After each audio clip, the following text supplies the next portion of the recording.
Welcome to Contracting Conversations. I'm Leah Arkush. This podcast is found on DAU Media, Apple Podcasts, and YouTube.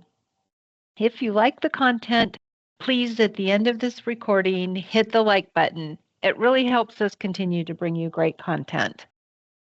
Today, I'm talking with Mark Jenkins, and we are going to discuss the best practices for sole source.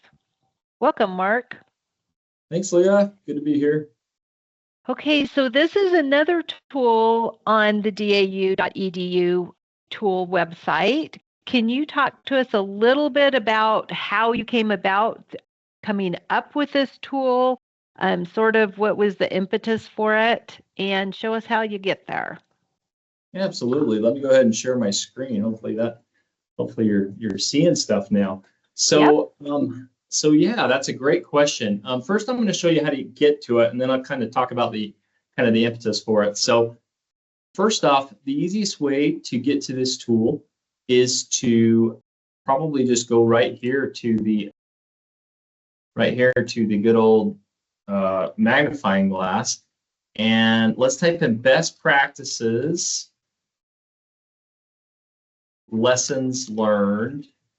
I know that's kind of a silly title, but that's kind of what this tool is called. So let's just see where that takes us. Okay, sole source best practices and lessons learned. So I think this is it. It's going to be the first one out of the gate. So when you click on this, yep, this is it. Okay, this is the launch page. Okay, so this is how you get to this tool.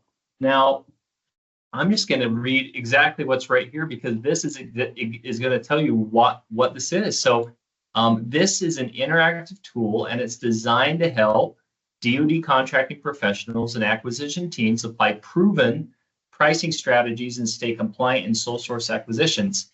And this tool is based on the official best practices and lessons learned for sole source pricing guide from act.osd.mil. It incorporates the latest guidance from the Office of the Undersecretary of Defense for Acquisition Sustainment to provide practical, field-tested approaches you can use immediately. So in other words, so that's a pretty big tool, right, Mark? Yes, that they have. It is. So they've got this guide here. If you go out here to the Office of the Acquisition Secretary of Defense for Acquisition and Sustainment, if you go to their kind of sole source peer review page, you'll see right here this best practices lessons learned for sole source pricing, and this is a document, and it's right here. And so this document contains all of these really great recent kind of tips and best practices for dealing in a sole source environment. More specifically, it's meant for billion-dollar plus acquisitions that require peer review. And so this is really an awesome document. But this is what the tool is based on. And so if you go to the tool right here, hopefully right here, and you click on Launch Tool, you can just go ahead and open it up, and this is what it's going to look like. Let me see if I can get there here. Oh, let me go ahead and relaunch it. Oh, right there. So when you launch it, this is what it's going to look like. It's going to come up, and it's going to look like this. So what this is like it says, it's an interactive way to kind of get through some of those best practices and lessons learned. And you can do it one of two ways. So you can do it with what we call the acquisition type selector, or you can look at real life scenarios. I'm going to show you the acquisition type selector. So the easiest thing to do, in my opinion, is say, you know what? I have got a contract that's above the TINA threshold. Let's say that it's a cost reimbursement contract. Let's say that I have heavy subcontractor involvement and I'm procuring services.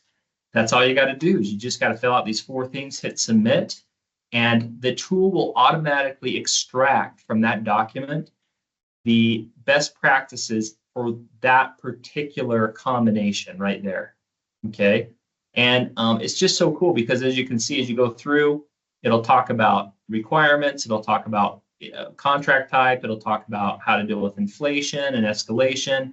As you scroll down, it talks about incentives and award fees and subcontracts, evaluation approaches, data denials, rates.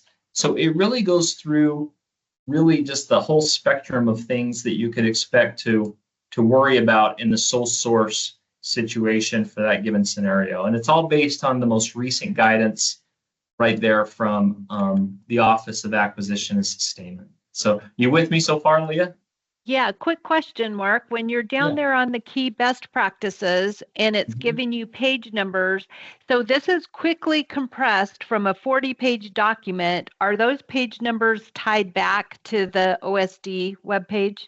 That's exactly right. So if you went back to the actual document, which is, sorry about that, which is right here, that is going to tie back to those page numbers within the document itself. Okay. Again, this is the backbone of this tool. Cool. So there's that. And then if you want to, it'll even like pick out a few scenarios that kind of match to kind of some of the things that were here in what was recommended to do. So you can go check out these scenarios, and I'll show you that here in just a minute. But anyway, let's just go back up here to the top, and we'll kind of go through this process again so you can just see it again. But if I wanted to start over, let's go to the acquisition type selector again.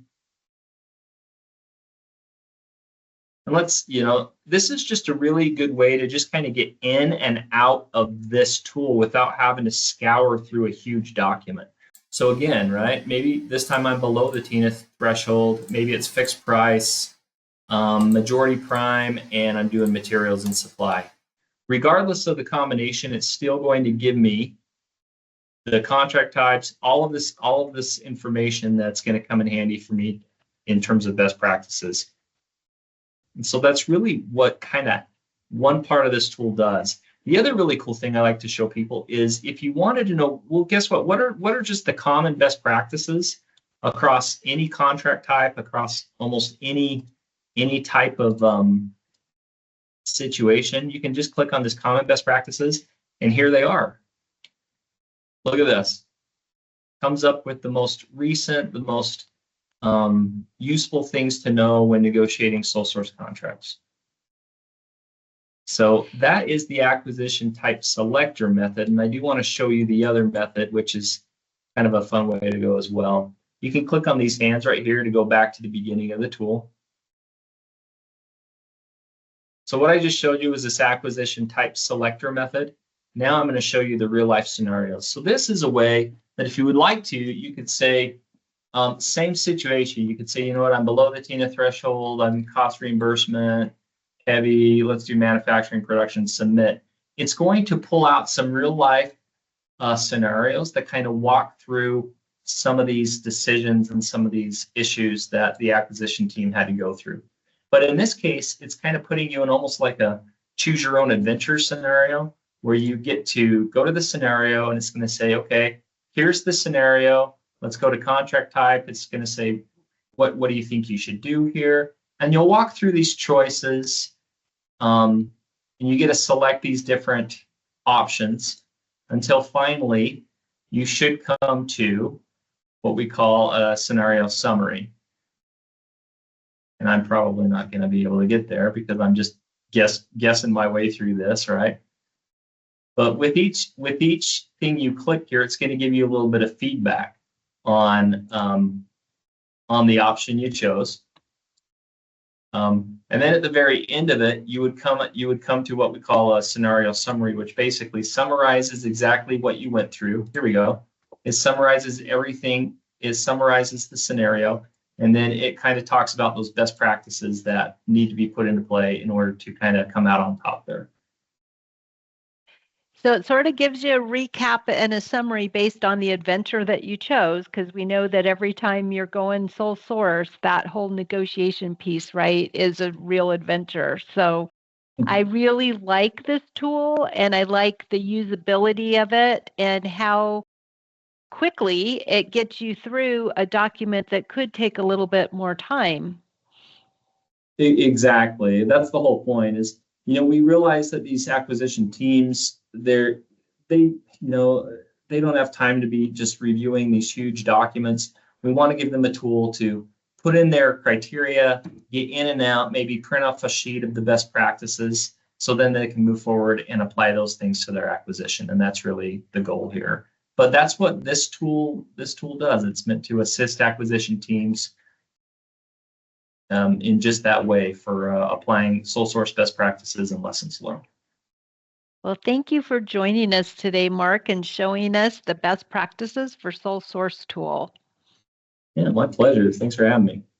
That's all the time we have for today, but please, as mentioned at the beginning, if you haven't already done so, subscribe to the Contracting Conversations channel. Like the content, share the content, and spread the word of this channel to your peers, those you supervise or lead. Let us help you answer their questions.